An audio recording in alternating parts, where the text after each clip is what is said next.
Hello. Hopefully y'all can hear me online. So I personally did not use stickers until about a year ago. If you remember, there was that seasonal carrot house that came out. And in that pack, there was this little rug with a chicken on it. When I was growing up, my mom had an antique shop and I used to play through the rugs. And I was like, okay, I don't want this on the sheet anymore. I want it on a tile. And so from there, like all things, dove straight in, overcompensated, and now I'm teaching this workshop. So stickers aren't scary. I'm sporadically active online as not okay. I am Michaela otherwise. So most of us think of stickers as DSS, right? The dreaded sticker sheet. We love acronyms in the LEGO community. And this whole workshop is really about removing this notion that sticker sheets are dreaded things that we avoid. So who even likes stickers? Duncan, my dog, does. He likes to eat them. I don't recommend it. This is a victim of Duncan right here, very crinkled. He has found these round stickers and he consumed them. Don't ask what his poop looks like. And then mock makers love stickers. We're gonna see a couple of my favorites that have utilized stickers to enhance a build. I personally like stickers, as mentioned earlier, and then the LEGO group loves stickers. And I know that we have mixed feelings about that because we also really love printed pieces. So the Brothers Brick actually released a really awesome article last year about why LEGO prefers to use stickers over printed pieces. I recommend it. Here's the title of that article, and it essentially just boils down to space, which we also love. So I just wanted to show y'all some ways that stickers elevate a build. This is by Some LEGO Things on YouTube. I mean, on Instagram. We have these like great mocks here. And here are all the places that they've used stickers. So they've been kind of squared off, and we can see them here. So if you imagine all of these spaces as being flat tile, we can make that mental comparison and see how these stickers are really elevating this build. All of this just little detail that pushes it from, you know, something that's impressive build-wise to something that is impressive visually and, you know, completely. What I really love about this Mockers or this AFALS build is the use of the Seinfeld set through multiple of his mocks. So we have this little like Superman sticker used here. We have this door and the fridge stickers from that Seinfeld set used in the Spider-Man mock. So I'm a big fan of this creator. He is native to the Pacific Northwest, so shout out to y'all. This is another one of his builds. We can see some of the stickers that he utilizes here. I think that there's some hesitance when using IP stickers in different mocks. And I think that this is like a wonderful utilization of the potters. You know, while we look at that sticker sheet on itself, we'd be like, I'm not gonna put Harry Potter's parents like in this mock, but just here, it just looks like a nice portrait that elevates that build. We also see these like nice switches from this Batman set, which is relevant to the mock, but just right here, instead of that blank black tile, it just puts a little bit of tactility. You can imagine switching those switches, all the functions they may have.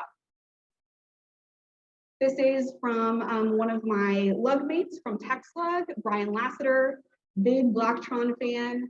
I love the way that he utilizes stickers for these mechs. So here's like a Chima, I think it was like in a gift with purchase, the sticker sheet, and he actually cut little squares and circles out of this long sticker as well as scratches to apply some distress marks to his, like essentially the knees of his mech. And you can imagine just the difference between a blank yellow tile and the kind of stuff, the wear and tear that he suggests here. One of the things that he also does a lot is whenever you just have like a black sticker, he'll cut a triangle out of it, put it on a triangle, yellow triangle, boom, Blacktron, very easy. This was recently on Brick Nerd. Dan Coe blows my mind. The sticker sheet that he utilizes here is actually in one of the bags. And here he's doing general grievous. So same thing, like how do you accentuate and really convince your audience of general grievous without his little like mouth frill and these details? This is a big difference, especially when working small. All right, another thing that we very much dread is stickers across multiple pieces. This is something that I see conquered by one of the lugs I'm a part of, Texas Brick Railroad. A lot of these train pieces are elevated just by the use of stickers. Someone asked earlier, what about making your own stickers? And I would say that railroad clubs really like Cricket's cry cuts for this usage of making these decals, convincing their audience of what this actually is instead of a green blur kind of just like running on that track. They can identify something that may spur a specific memory. I know for myself, I live right by a train track. I love Union Pacific trains. And instead of having just a yellow blur go by, that decal or that like specific sticker suggesting it's that UP holds that memory for me of like, oh yeah, I see those every time, where I'm like half sad, half happy when I get stuck at the train crossing. This one down here is by Joe Herbert, and then one of my besties, Steve Jackson, has this Conrail that he's also utilized these stickers on. So let's talk about applying stickers. This is where our sets are going to come in handy. I know that it's kind of talked about multiple times. Windex or a similar solution is your friend, period. So if we want to grab one of these sets, oops, so sorry. I have one in here. That is a bunch of farm animals. Dun, dun, dun. Or I should. I might just grab a different thing. Okay, we're gonna suffer that really ugly noise again. My bad. Okay, so for a Windex application, I think a lot of times that people will suggest Windex. You might use it out of like straight out of the bottle, and it's very frustrating because Windex packaging is like designed to cover these large windows. You might try to like dribble it out on a tile. It's way too much. I personally found it frustrating. The difference experience when you use like a fine mist is a lot. You have much more control of the application of your sticker, which we are a fan of. And it's also a lot easier to clean up. So I tried to include at least like a 2x2 round or a 2x2 square. Those are the tiles you have in your little pack, like this, or we have these like little coral pieces. There's also this like wall panel if you want to make kind of like a sticker graffiti wall. And we're also going to talk about like positioning. So there's different ways that you can like pick up your stickers. I'm sure y'all are familiar with that. I personally love the brick separator in doing this one specific thing. I think that it's like been suggested that you can use these to pick them up. But one of the things that I see talked about less is using them to take advantage of this right angle here. I'm very meticulous. I want them to be perfect. This was the reason that I avoided stickers for so long. But by just using this here, creating that right angle, you have the opportunity to be more precise, be more exact, and have confidence going in that you're like preparing yourself for success from the get-go. So let's see here. I am just going to grab my sticker here. Oops, sorry, team. I'm going to grab my sticker here. I apply just like a little bit of pressure, pull up, and then I will try and line it up like so. So I'm like utilizing that right angle. Does that look nice on the screen? Yes, maybe? Potentially? you see what it looks like then, maybe? Oh, it's dim. Okay. So I try to square it up. Look at this picture here. I basically have a 2x2 instead, and I am going to apply it on one of these pieces. I can just set my brick separator down with that flat piece, and we're going to take our Windex or whatever generic you may use. The other thing that I like to do is if I have just like another tile, maybe I may be using one of these snot pieces that you have here, this like snot bracket, you can hold on to the bracket and then utilize the two studs here. So you're holding it nice. If you have big fingers like I do, they're not getting in the way. And we're gonna go ahead, do not spritz your neighbor. I typically do it under the table.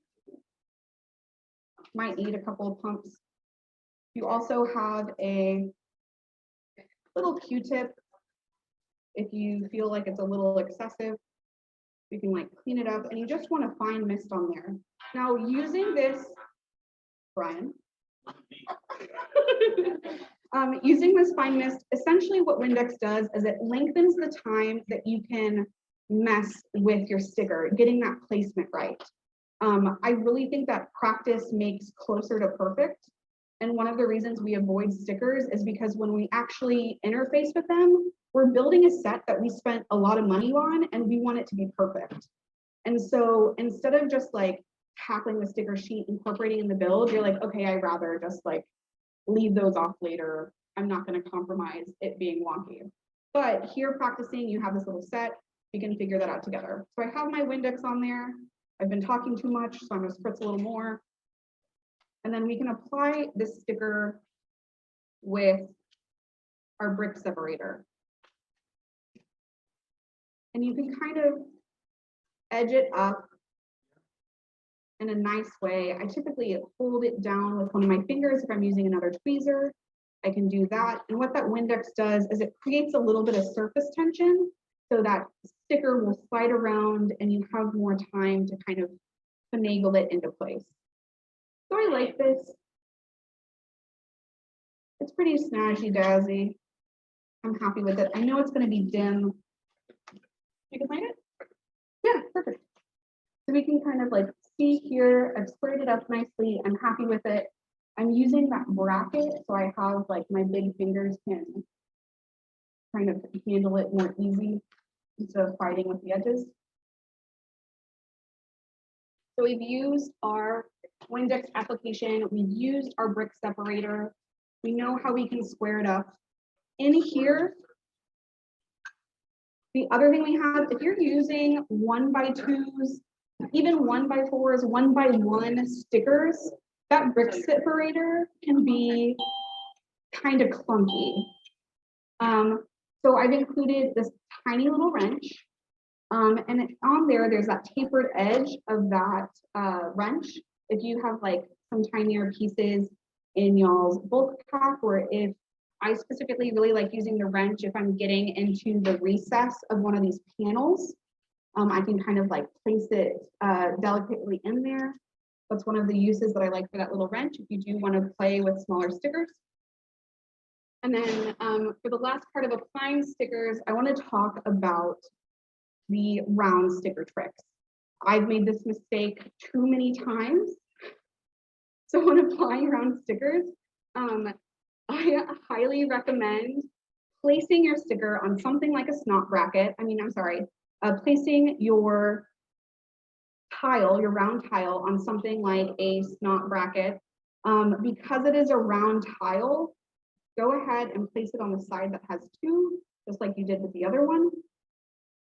What happens when you're applying your sticker all willy-nilly on a round piece? You go to put it on your build and then it's all cockeyed. Yeah, exactly.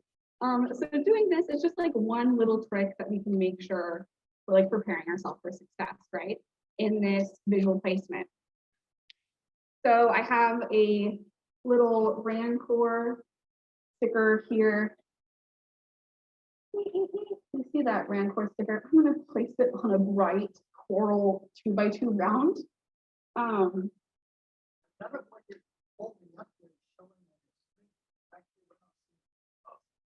That's correct. So do you have one of the packs yourself? Yeah. Okay, cool. So I don't know if I can walk around exactly and it'd be helpful, but I can definitely do so at the end if you have some more questions. Oh, here, would you mind running this to him? That ran for you? So there's 2 on that sheet. So the same thing, I have my bracket. We have our round 2x2. I know the orientation that it's going to hang out on. If for whatever reason your build has a cockeyed orientation of those 4 studs, just take in mind what placement is going to happen. Be observant. We're going to spray it again. Fine mist. If I am less confident in my placement, I might apply a little bit more spritzes. If I'm more confident, I might just do 1 or 2. I then have my Rancor sticker and my bright coral. Here's one. Sorry, team. So I can kind of place it. I personally find round stickers to be kind of hard. Sorry for the feedback. Just because I want the edges to be consistent all the way around. So you can see that I kind of had to like play with it with my hand, but because the Windex was there, I was able to do that, which I'm a big fan of. So I think that came out pretty nice. It's consistent almost all the way around. So thank you so much. So yeah, one of the ways that I can deal with round stickers. If you're dealing, I think it's like a 2x4, that ovular one piece, there are the those arches that are 1x4x2. You can actually use that as a jig with some snot bricks and a tile underneath to set up your like oval tile to keep it in place while you're placing those long oval stickers. And just having that like arch border around that piece really helps visually define the center. So I like doing that as well. So removing stickers. Brick separators or X-Actos can be used. One of the things that I really like are stickers with sticker paper or parchment paper. As you can see here, I have the edge of a sticker sheet. That crisp edge is very important. I hope that you have at least one crisp edge on here that you can use. And you can actually pull that sticker up if you like to. For instance, if you've gone ahead and applied a sticker you were just kind of like ambivalent about to one of your tiles, you can go ahead and just pull that up by sliding a piece of parchment paper or the edge of that sticker sheet. I like to flip it around and just slightly edge this up. One of the reasons that I like doing this instead of maybe an X-Acto knife or the underside of the brick separator or even that little wrench is that sometimes when a sticker's been there for a little bit, doing this will create a crease in the sticker. And I like to avoid that when I can. The sticker sheet method is one of the ways that I mitigate that. Another way that I mitigate that is by using the not so trademarked, but I think I'm smart, is the heating pad method.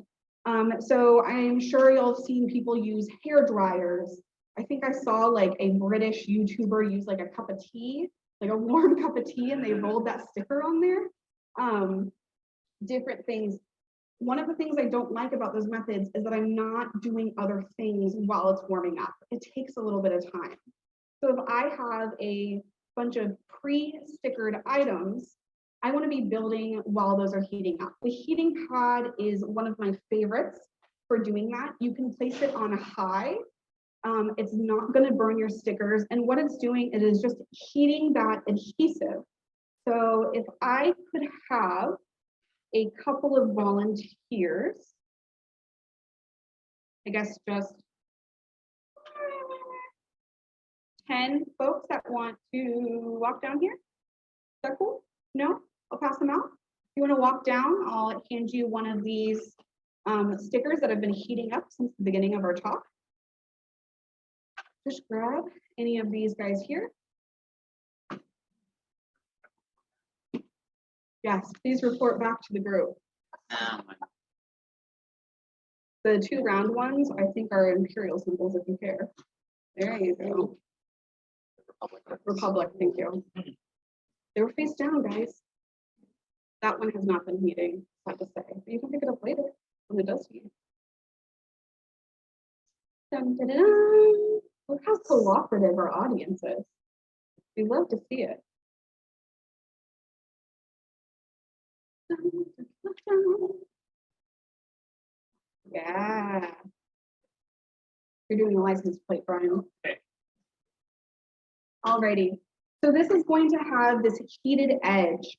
You can now slide a piece of your sticker paper if you want to experiment with the edge of the wrench. What you'll find if you've tried to do this in the past is that adhesive is warmed up and it's a lot easier to move. Also, if you just want to move your sticker, you like where it is, it's not like you want the piece underneath. How do you feel? Successful. You feel successful. I feel confident. You feel confident. I love that. So it moves a little bit easier. One of the things that I've personally experienced is that I've acquired a lot of like rough bulk. So it's in very rough conditions. The stickers are like wild. It was like an old Hogwarts sticker was applied by a 7-year-old 20 years ago. Like, you know, that type of situation. And either I want the piece underneath because it's a rare piece, or, you know, I just want to move it a little bit. This makes it way easier. Let's say that you love the sticker that you've removed. You want to apply it to something else, but you just don't know when. This is when that parchment paper is going to come into play again. You can create a little like sandwich taco with your parchment paper. You can place that sticker on that parchment paper. It is not going to adhere, but you can just kind of like keep it there, put it in a book, put it in one of your old manuals that you're stocking up for whatever reason, and it can be there for later. Love that. Alrighty.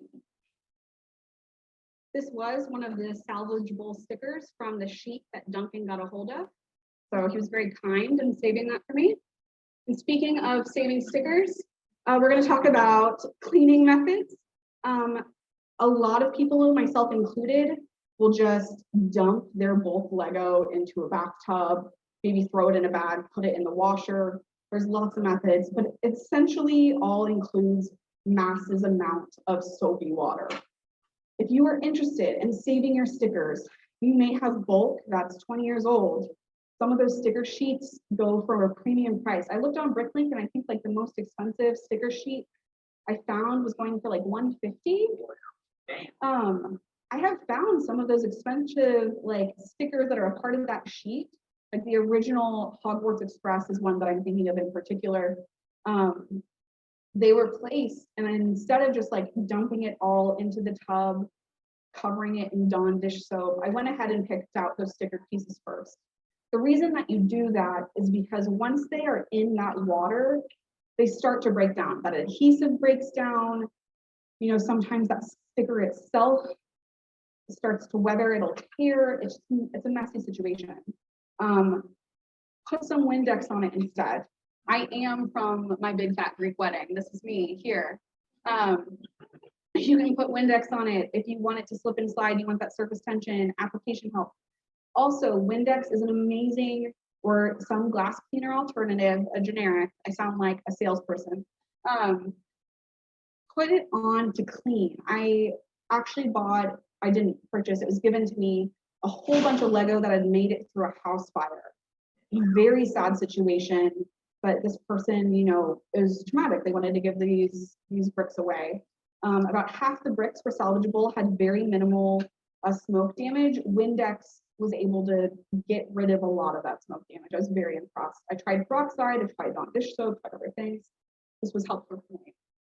Again, saving stickers, like I mentioned earlier, make that little taco. You can place the sticker that you've saved in that, you know, flatten it out. If you've had a sticker that's been creased, crumpled, even sticker sheets, doing this, pulling it off that crinkled sheet, because that crinkled sheet will prevent it from flattening back out again.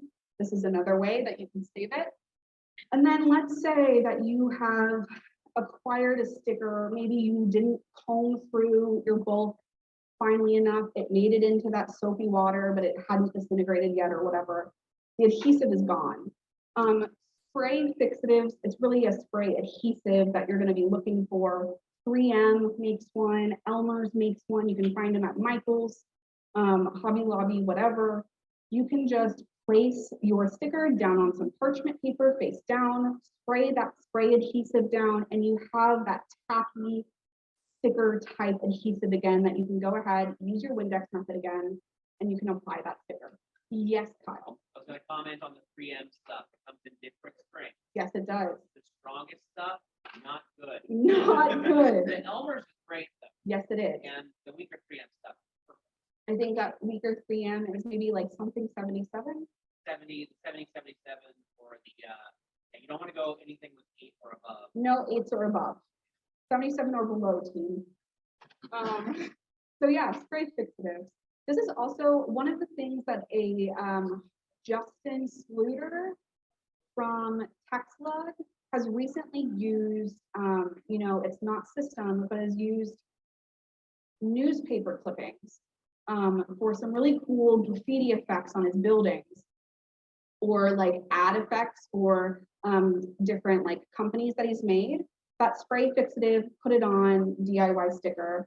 Again, that cry cut cricket, that's an option. And I'm personally kind of looking into this classic type of sticker that you'll have in front of you that we're all familiar with, to get that like parchment based die cut sticker sheet. I personally haven't found any, but it's kind of in my to-do list. So that is the presentation that I have for y'all. Do we have any questions? Yeah. Oh, let's wait for the microphone. Thank you. Oh, you have one, yeah.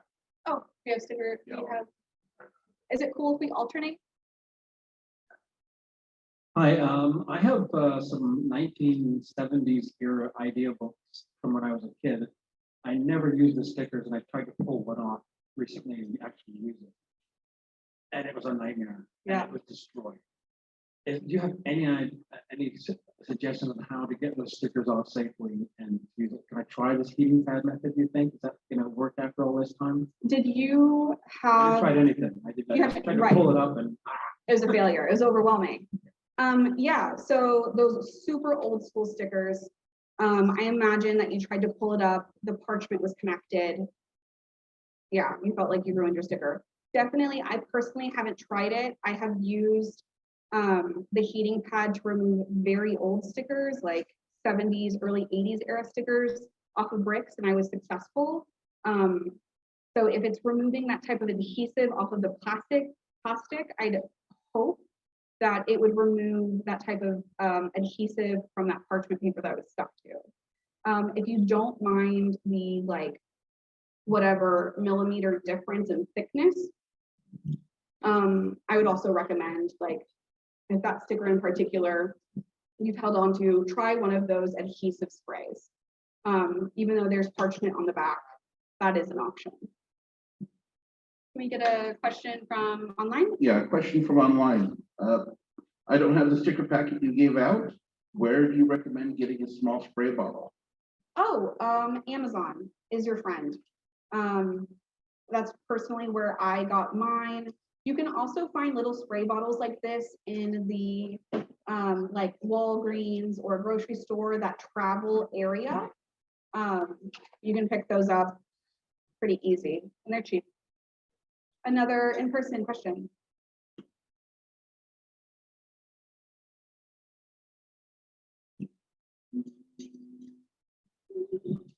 how well does the Windex approach work if you're putting a sticker on a curved piece? Ooh, so when using curved pieces, you're fighting this is the Windex running off your plastic piece, right? So right, the sticker wanting to straighten back out. So it's a little bit more difficult. I'd say if you have things that are pre-stickered, go ahead and use that heating pad method to adjust. You can also do that, like you can experiment with the Windex. I'd imagine too much Windex on a curved piece it would make it too resistant where you can't get any piece to stick. So I would probably recommend using a lighter amount of Windex, get it as best you can, and then go in with the heating pad a little bit later and make those minor adjustments afterwards. Online. Okay, would eyeglass cleaner work like the Windex does? Absolutely. So very similar solution. Lots of times those eyeglass cleaners will come in this fine mist spray bottle already. Two birds, one stone. Love it. Any other in-person questions? What do you do to clean a brick that has old sticker residue? Ooh, I've actually found Windex and tiny little circular motions with I personally in the past used a kind of like makeup remover pad. I have one in here actually. So yeah, Windex and like this little makeup remover pad, something like this. You know, it's kind of like better than a microfiber cloth. Little circular motions. Windex will help. I've used Goo Gone in the past. But me personally, I think Goo Gone is more trouble than it's worth.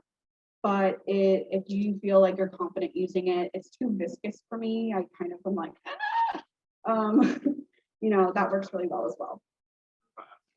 Acetone, no, absolutely not. Brian, bad boy, straight to jail.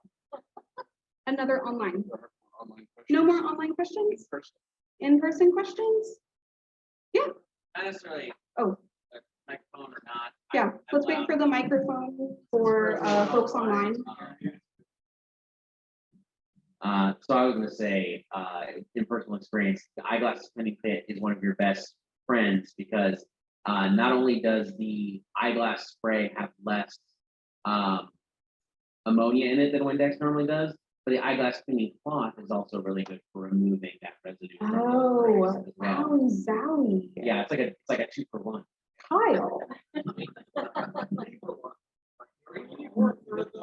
Brilliant builder, sticker aficionado. Watch out.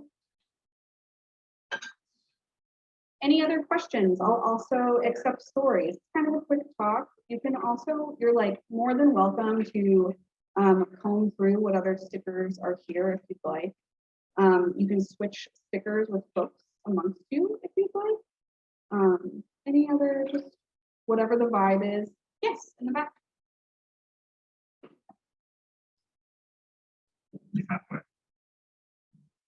Have any sticker storage recommendations?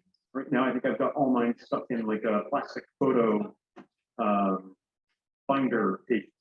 Yeah, are you talking about those like plastic sleeves? Yeah, that would be my go-to recommendation. That can get kind of hard, especially when you are like stacking stickers on top of one another. Like we talked about earlier, you can use that sticker edge to remove a sticker. If you're storing those stickers together, sometimes that will happen accidentally, which can be frustrating. I personally really like parchment paper. It's cheap. If it is a expensive sticker sheet, maybe it came in a UCS set, for instance, I'll go ahead, put my sticker sheet in between some parchment paper, store it someplace where it's going to be kept flat. Yeah, good question. Some questions that I've been asked in the past relating to stamp stuff, so stickers across multiple pieces. Luckily, that has kind of gone away with time.